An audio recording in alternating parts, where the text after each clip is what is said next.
So, right, consciousness, its sole purpose is to organize, integrate, and evolve everything. Okay. That's the very reason, its very purpose, its very existence, which is why we have this fundamental innate yearning and desire to improve our lives, to do something different, to be better, right? There's this innate urge in every human being to seek for something that ultimately encompasses a state of freedom. And what they don't realize is this state of freedom, most importantly, more than anything, applies to our minds.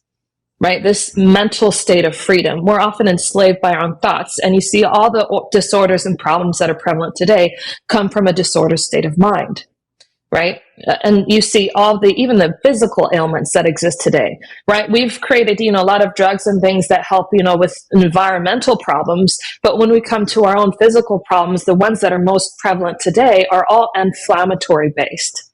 A lot of these problems today are all based on this huge amount of inflammation. The greatest cause of inflammation is the mind, is stress. Stress doesn't come from outside, it comes from within the mind.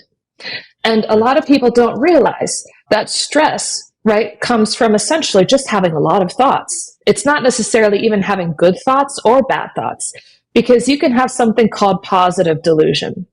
Right? And positive delusion is another way that nature likes to keep you under control, because nature prevents you from growing. Yes. You're essentially no longer progressing and growing when you have positive delusions. You're no longer reflecting, you're no longer embodying the characters that consciousness uses to basically implement change into your life, to integrate and evolve your being. Mm-hmm. And so the whole point of this, right? There is a character that exists within nature, and this is called purity, right? Purity and innocence. And you see this prevalent in all of religions. Everybody talks about it in all religions and spirituality, this concept of purity and this concept of innocence, right?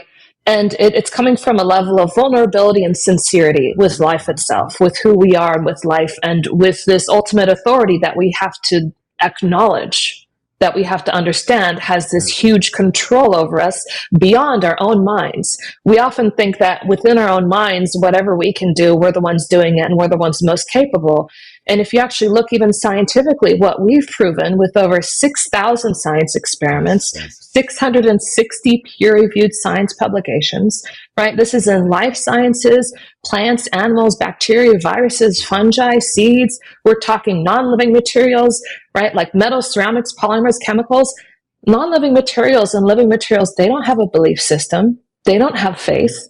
They don't have their own minds, essentially, where that dictates, whether they're able to control their realities and change it once they change their minds. But this energy of consciousness can still change those things at the atomic and molecular and cellular levels, at the DNA level, at the genetic level.